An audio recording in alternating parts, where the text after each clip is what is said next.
Hi, everyone. This is Nurse Anna from nursestudy.net. We're going to continue our infectious disease series. This is tuberculosis, 50 questions with answers and rationales. Enjoy. And if you would like one of our free audio books with NCLEX questions on ACX or Audible, the links are in the description below. Enjoy the questions. Question 1. A 34-year-old male presents to the emergency department with a persistent cough for 3 weeks, night sweats, and weight loss of 5 kilograms over the past month.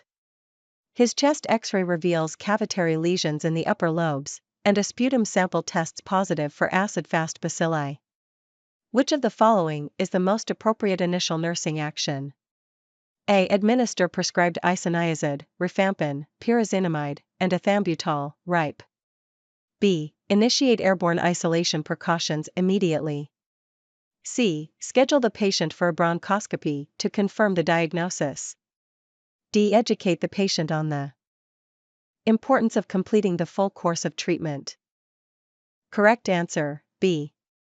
Rationale: airborne isolation precautions must be initiated immediately to prevent the spread of Mycobacterium tuberculosis, as it is a highly contagious airborne pathogen. While administering RIPE therapy, option A, is necessary, precautions must take priority. A bronchoscopy, option C, may not be required as sputum results confirm TB. Patient education, option D, is important but secondary to isolation. Question 2. A patient is receiving treatment for active tuberculosis with rifampin, isoniazid, pyrazinamide, and ethambutol. The patient complains of blurred vision and difficulty distinguishing colors. What should the nurse do first? A. Document the findings and notify the healthcare provider. B. Reassure the patient that visual changes are temporary. C. Hold the medication regimen until further notice. D. Schedule an immediate ophthalmologic evaluation. Correct answer, A. Rationale: blurred vision and color blindness are potential side effects of ethambutol, requiring prompt evaluation. Documenting and notifying the provider ensures the appropriate adjustments to treatment.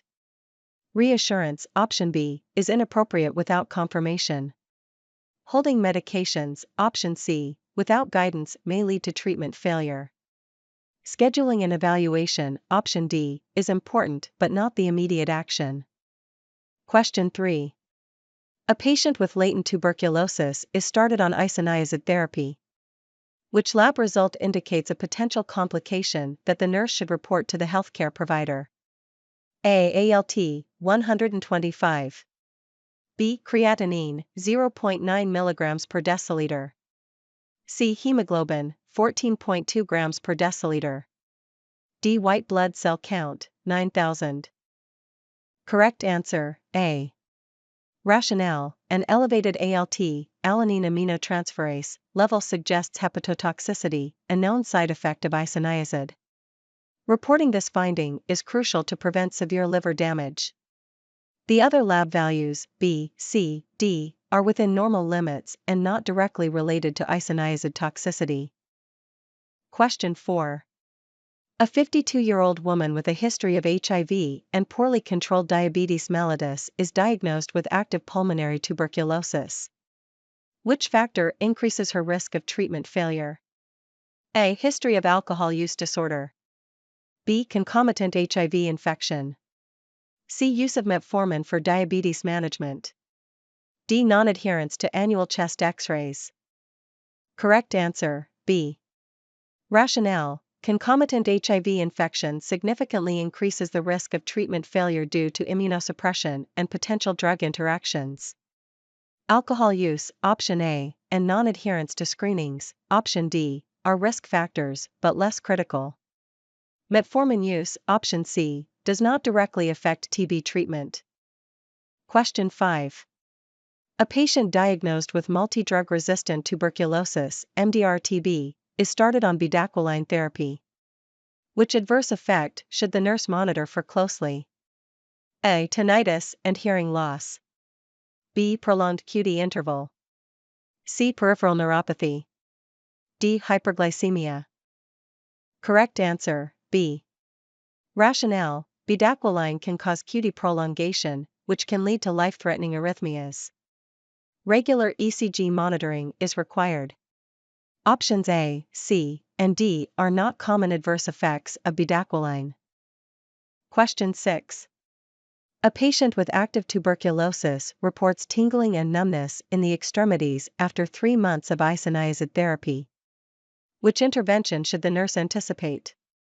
A. Discontinuation of isoniazid. B. Administration of vitamin B6, pyridoxine. C. Immediate neurological consultation. D. Reduction of isoniazid dosage. Correct answer, B. Rationale: peripheral neuropathy is a side effect of isoniazid due to vitamin B6 deficiency. Supplementation with pyridoxine resolves this issue.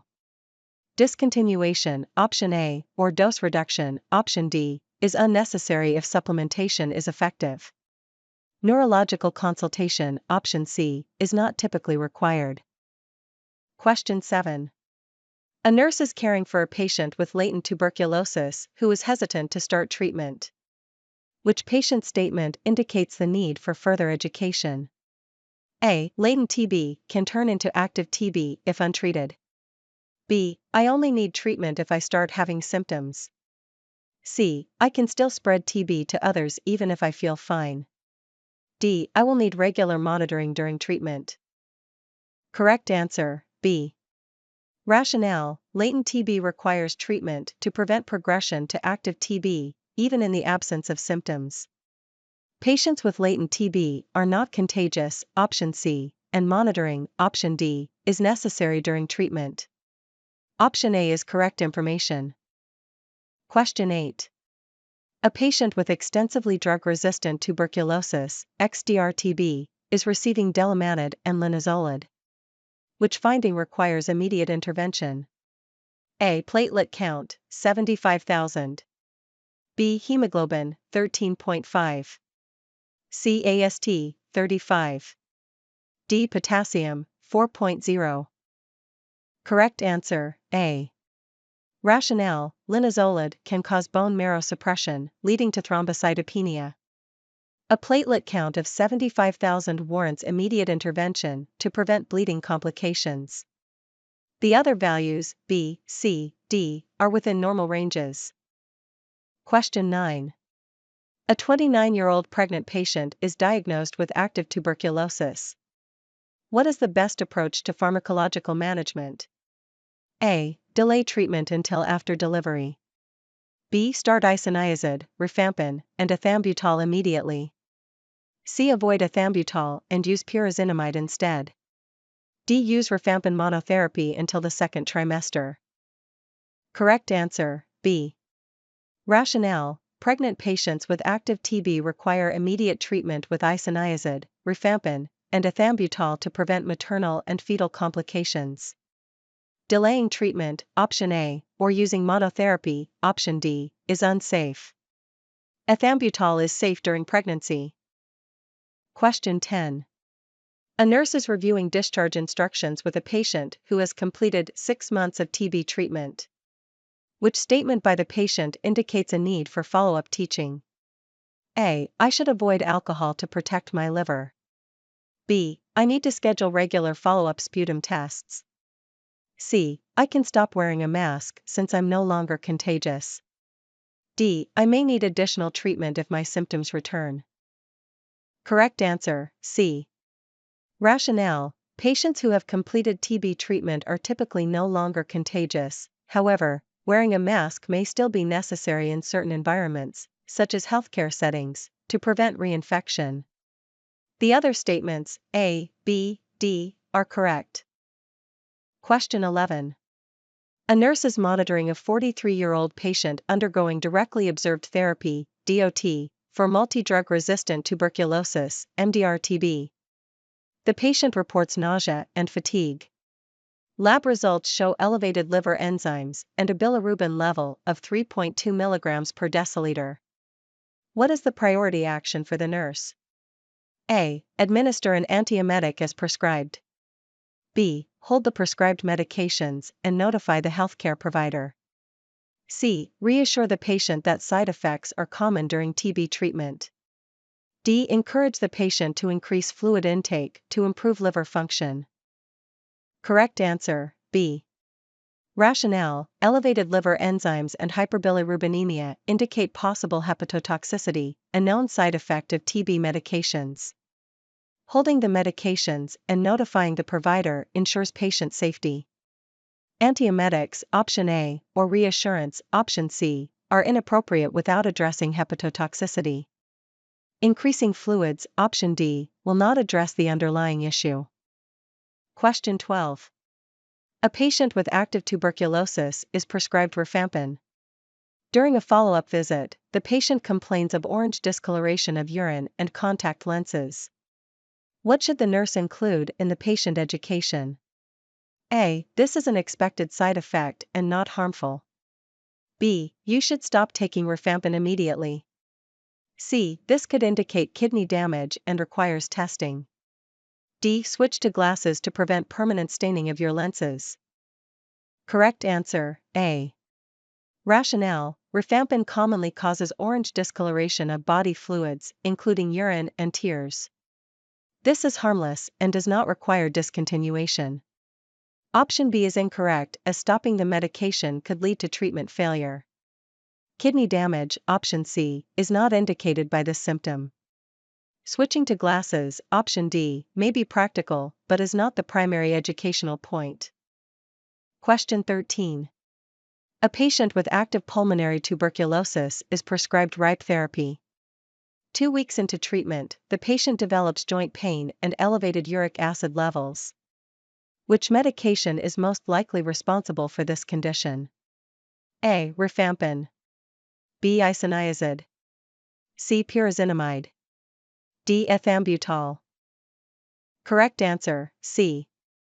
Rationale: pyrazinamide can cause hyperuricemia and joint pain, gout-like symptoms, as a side effect. Rifampin, option A, isoniazid, option B, and ethambutol, option D, are less commonly associated with this adverse effect. Question 14. A 50-year-old patient with active tuberculosis presents with a new complaint of difficulty hearing. The nurse reviews the patient's medication regimen and suspects which drug is the cause. A. Rifampin. B. Ethambutol. C. Streptomycin. D. Isoniazid. Correct answer, C. Rationale: streptomycin, an aminoglycoside used in some TB regimens, is associated with ototoxicity, leading to hearing loss.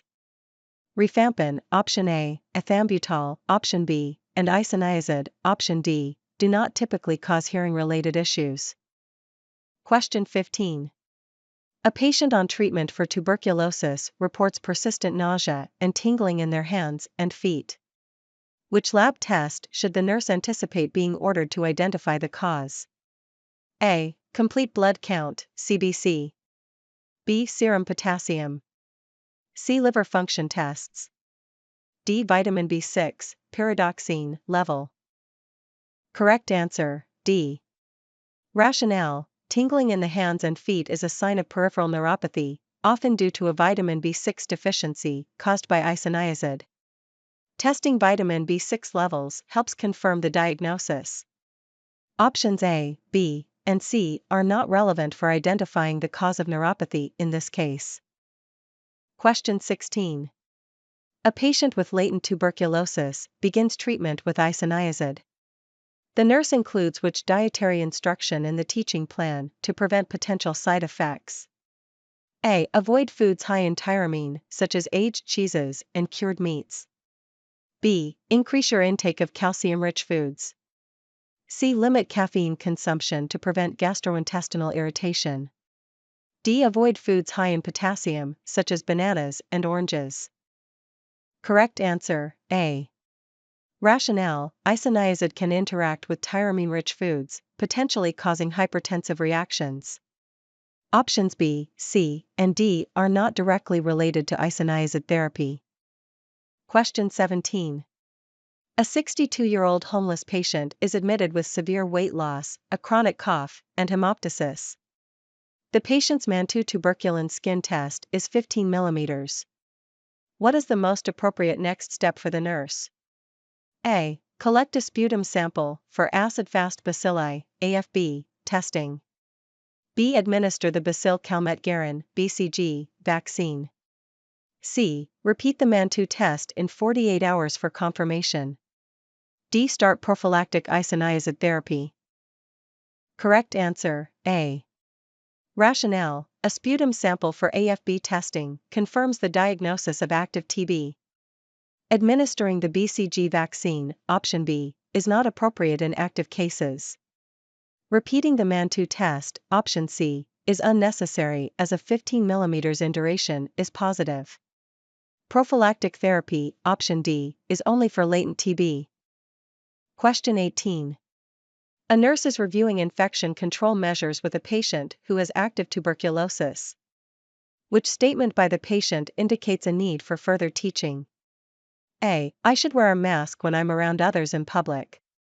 B. I need to isolate myself at home until my doctor says otherwise.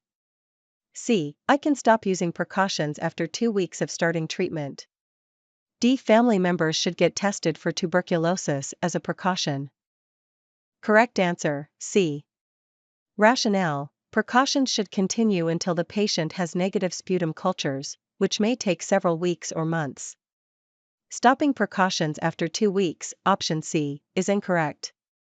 The other statements, A, B, D, reflect appropriate infection control practices. Question 19. A patient with active tuberculosis is non-adherent to the prescribed medication regimen. What is the most effective nursing intervention to promote adherence? A. Educate the patient about the risks of treatment failure. B. Arrange for directly observed therapy, DOT. C. Simplify the medication regimen to a single drug.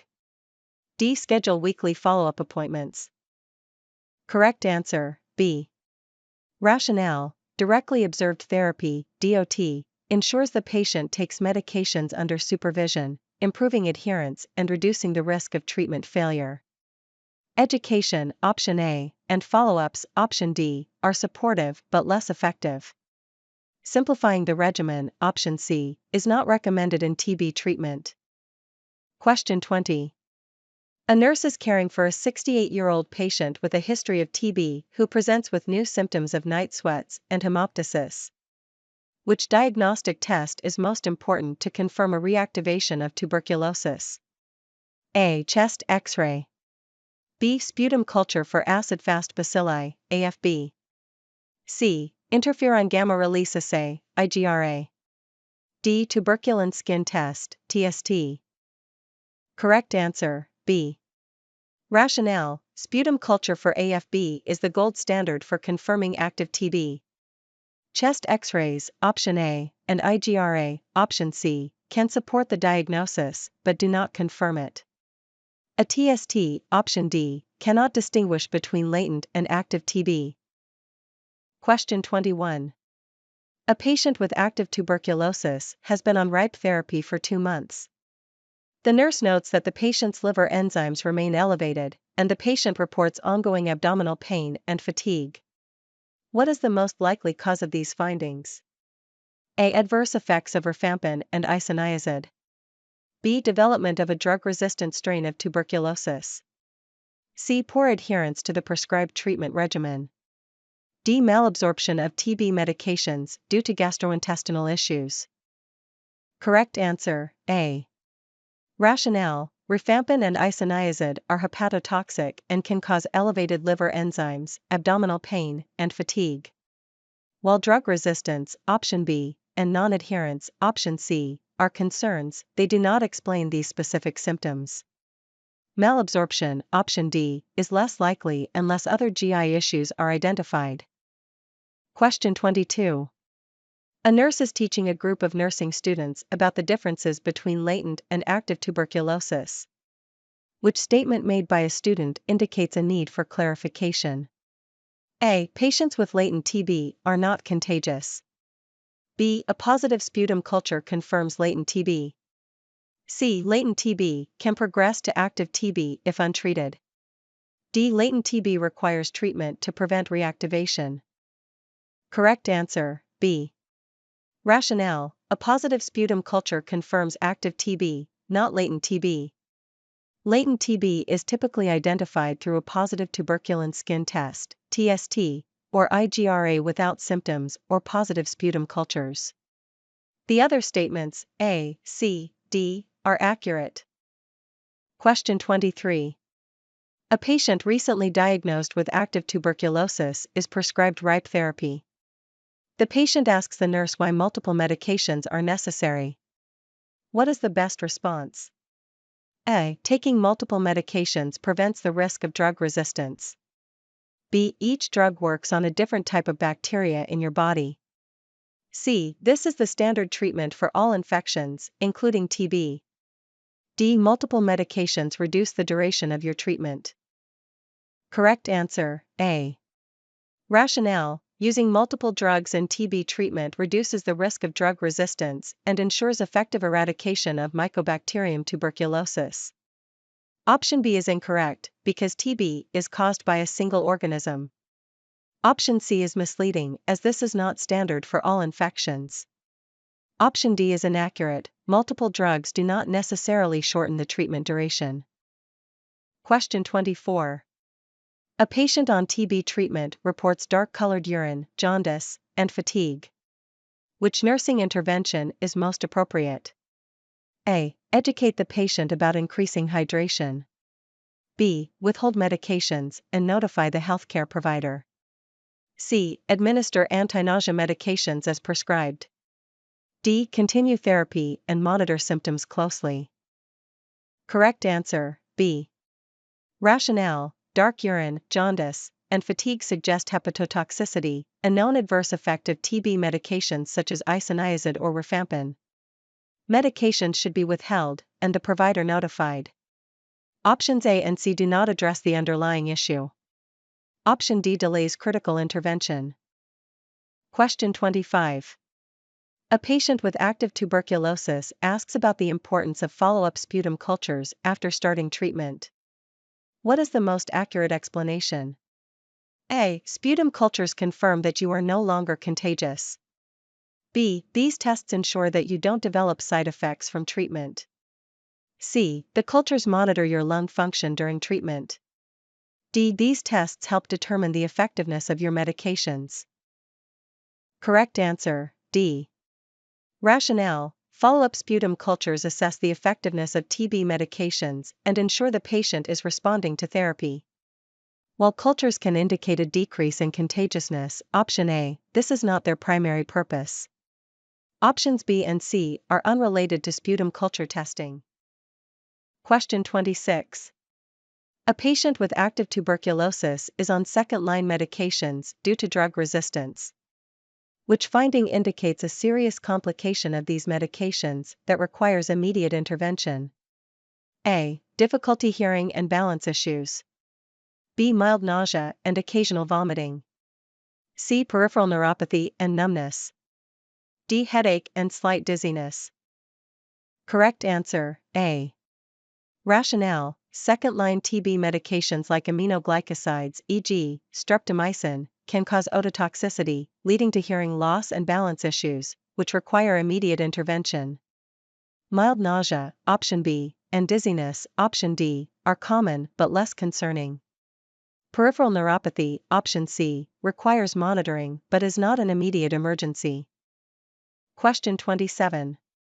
A nurse is caring for a patient with active tuberculosis who is immunocompromised.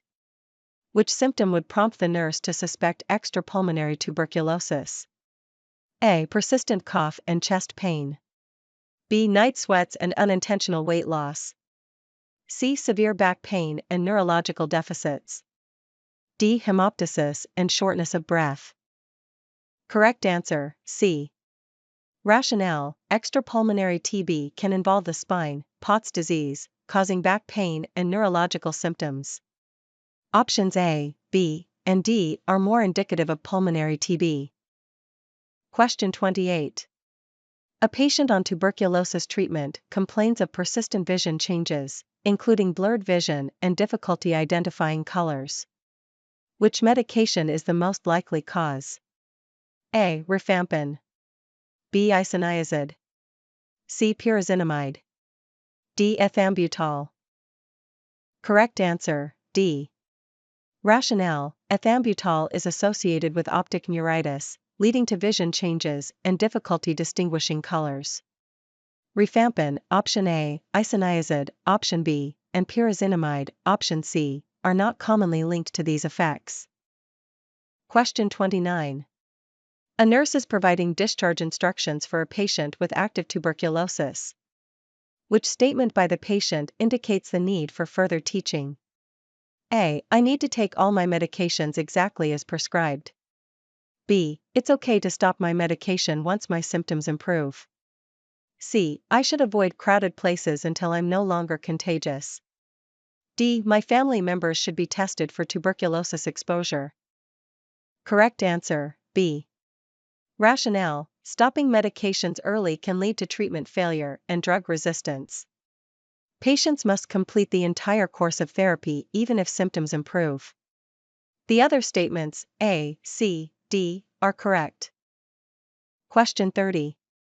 A nurse is assessing a patient with suspected tuberculosis. Which diagnostic finding would most strongly confirm the diagnosis? A. Positive Mantoux tuberculin skin test with 10 mm in duration. B. Interferon gamma release assay, IGRA, showing TB exposure. C. Sputum smear positive for acid-fast bacilli. D. Chest X-ray showing cavitary lesions. Correct answer, C. Rationale: a sputum smear positive for acid-fast bacilli confirms the presence of active TB. A positive TST, option A, and IGRA, option B, indicate exposure but do not confirm active disease. Cavitary lesions, option D, support the diagnosis but are not definitive without sputum testing. Question 31. A patient with active tuberculosis is concerned about spreading the disease to family members. Which statement by the nurse best addresses the patient's concern? A. You are no longer contagious after 2 weeks of treatment. B. Your family should start taking TB medications as a preventive measure. C. You can minimize the risk by covering your mouth when coughing and wearing a mask. D. As long as your sputum cultures remain positive, your family members are safe. Correct answer, C. Rationale: covering the mouth and wearing a mask helps minimize the transmission of Mycobacterium tuberculosis, especially when the sputum remains positive. Option A is not accurate, as contagiousness depends on sputum conversion. Preventive medication, option B, is only indicated for those with latent TB. Option D is incorrect, as positive sputum cultures indicate active contagiousness. Question 32. A nurse is evaluating a patient receiving rifampin for tuberculosis.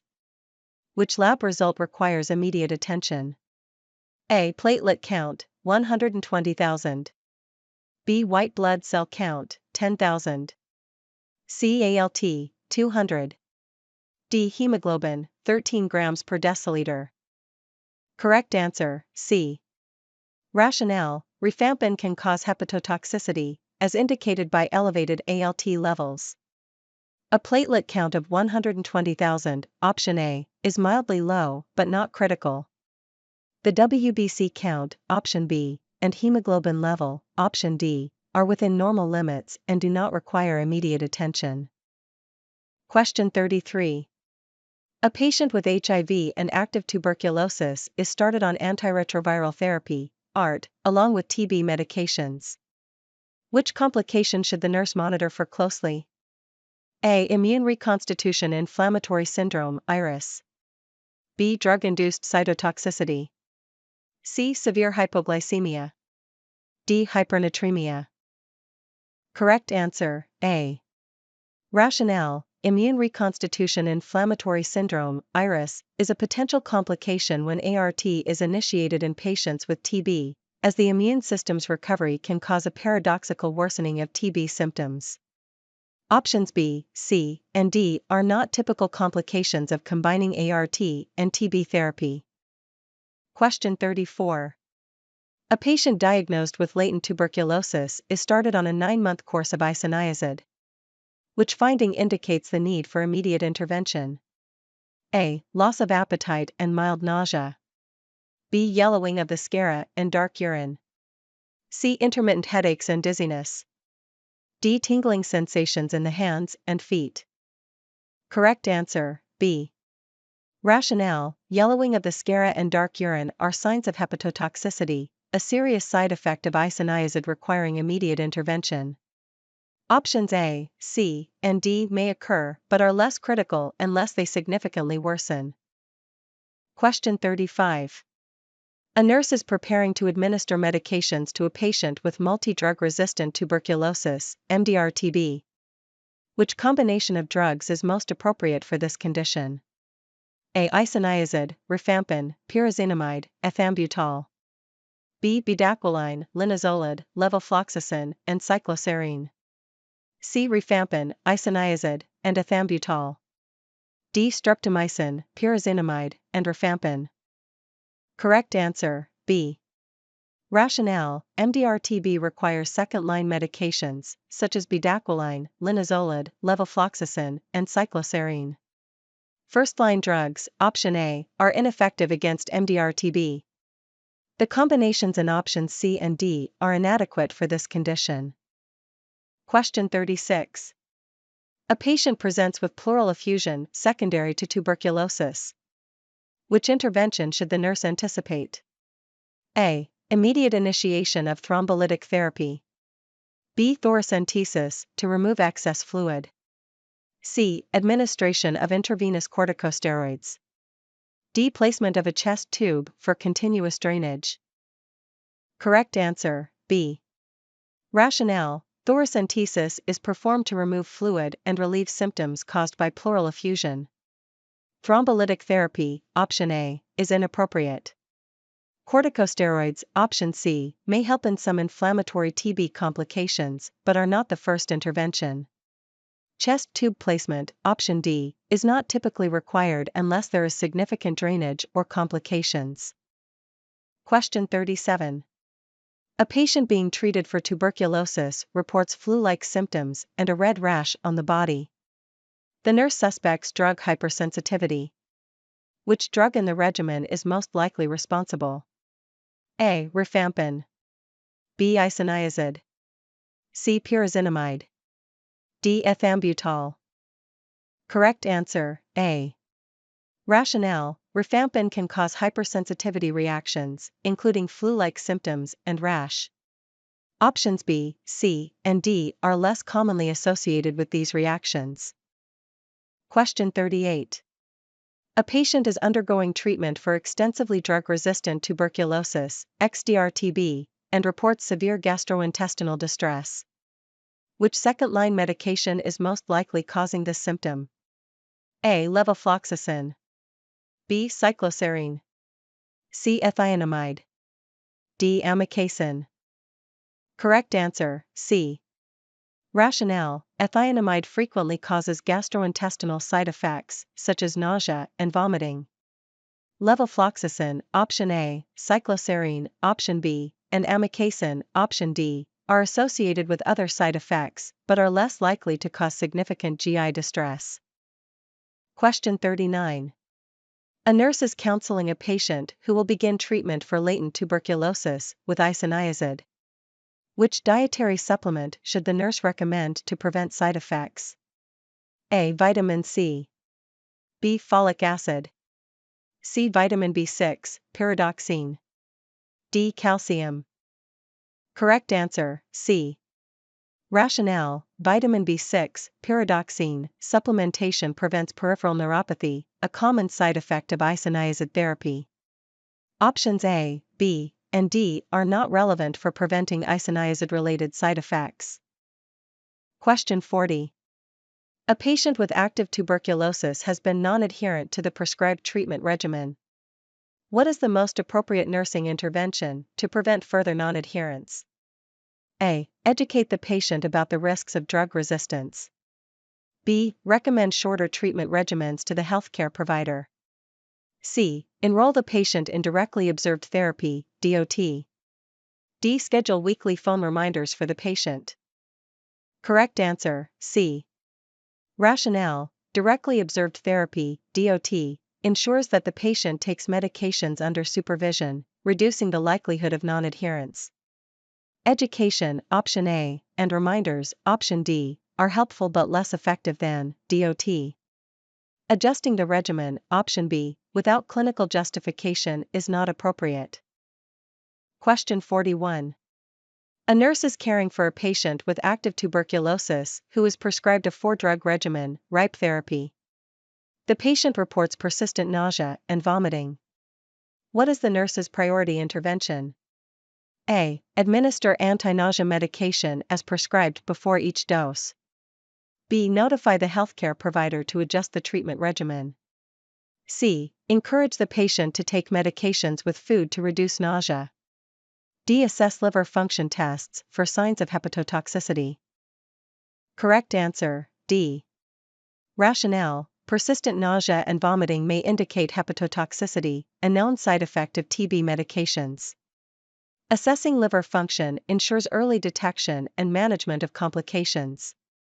Administering anti-nausea medication, option A, and advising food intake, option C, address symptoms but not the underlying cause. Adjusting the regimen, option B, should only occur if hepatotoxicity is confirmed. Question 42. A 45-year-old male with a history of active tuberculosis is non-adherent to treatment. He presents to the clinic with worsening symptoms, including hemoptysis and fatigue. What is the most critical nursing action? A. Educate the patient about completing his medication regimen. B. Obtain a sputum culture to assess for drug resistance. C. Initiate airborne precautions and notify the healthcare provider. D. Refer the patient for directly observed therapy, DOT. Correct answer, C. Rationale: worsening symptoms and non-adherence increase the risk of active, contagious TB. Airborne precautions must be implemented immediately to protect others. Sputum culture, option B, is important but secondary.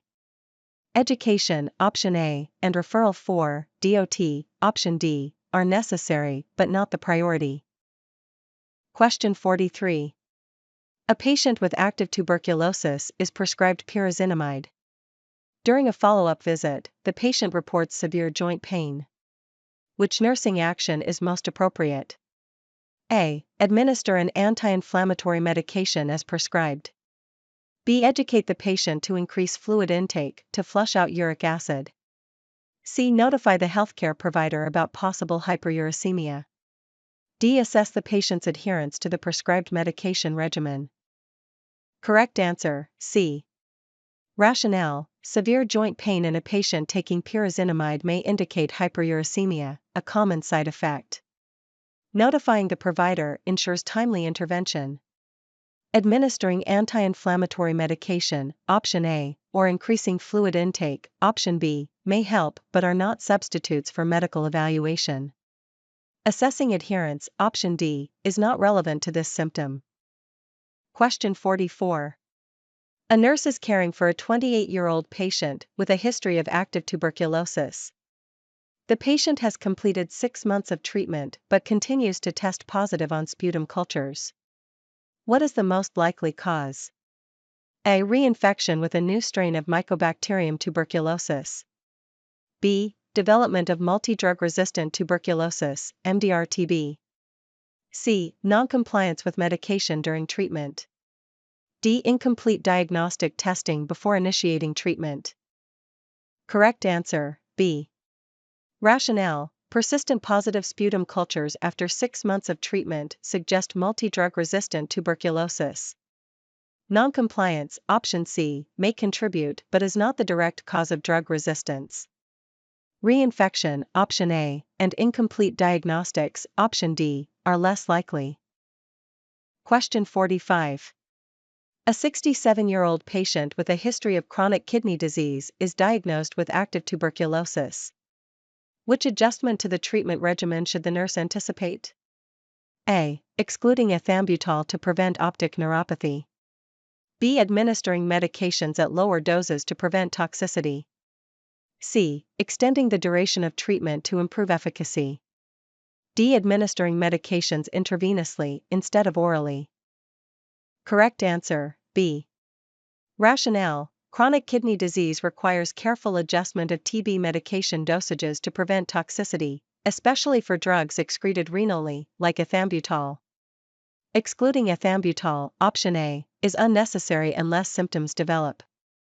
Extending treatment, option C, or changing the administration route, option D, is not required based on renal function alone. Question 46.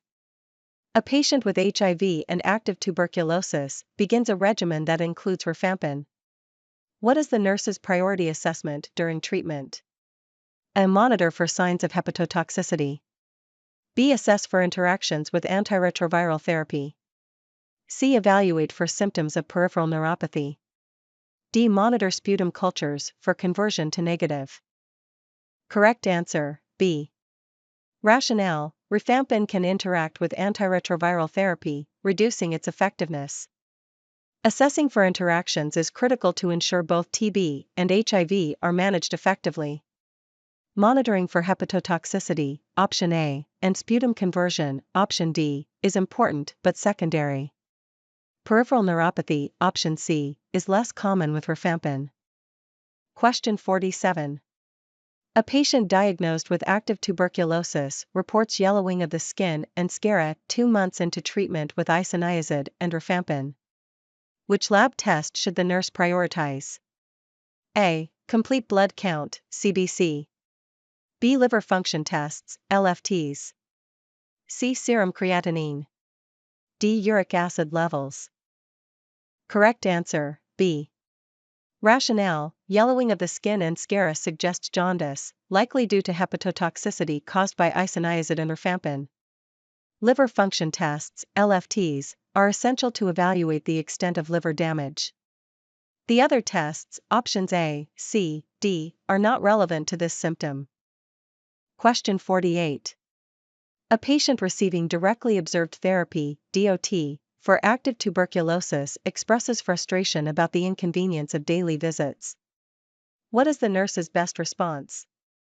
A. I understand, but this ensures you complete your treatment. B. You can stop DOT after 2 weeks if you feel better.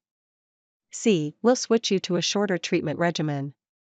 D. Skipping a few doses won't affect your recovery.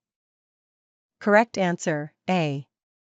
Rationale: DOT is essential to ensure treatment adherence and prevent drug resistance. The nurse should acknowledge the patient's frustration while emphasizing the importance of adherence. Options B, C, and D undermine the purpose of DOT and are incorrect. Question 49. A nurse is reviewing infection control guidelines with a patient hospitalized for active tuberculosis. Which statement by the patient indicates correct understanding? A. I can stop wearing a mask in the hospital since I'm on treatment. B. Visitors should wear masks when entering my room. C. I don't need to be in isolation because I feel better now. D. I should have regular chest x-rays instead of sputum tests. Correct answer, B. Rationale: visitors must wear masks to prevent transmission of TB. The patient should remain in isolation, option C, and continue wearing a mask if transported. Sputum tests, option D, are more effective than chest x-rays for monitoring infectivity. Question 50. A patient with a history of noncompliance is diagnosed with extensively drug-resistant tuberculosis, XDR-TB. What is the nurse's priority intervention? A. Initiate airborne precautions immediately. B. Refer the patient to a long-term care facility. C. Schedule regular follow-up visits to monitor adherence. D. Begin directly observed therapy, DOT, with second-line drugs.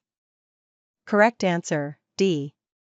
Rationale: directly observed therapy, DOT, is critical for ensuring adherence in XDR-TB, which requires second-line drugs. Airborne precautions, option A, are essential, but not the priority intervention for noncompliance. Referring to long-term care, option B, and scheduling follow-ups, option C, do not address adherence as effectively as DOT.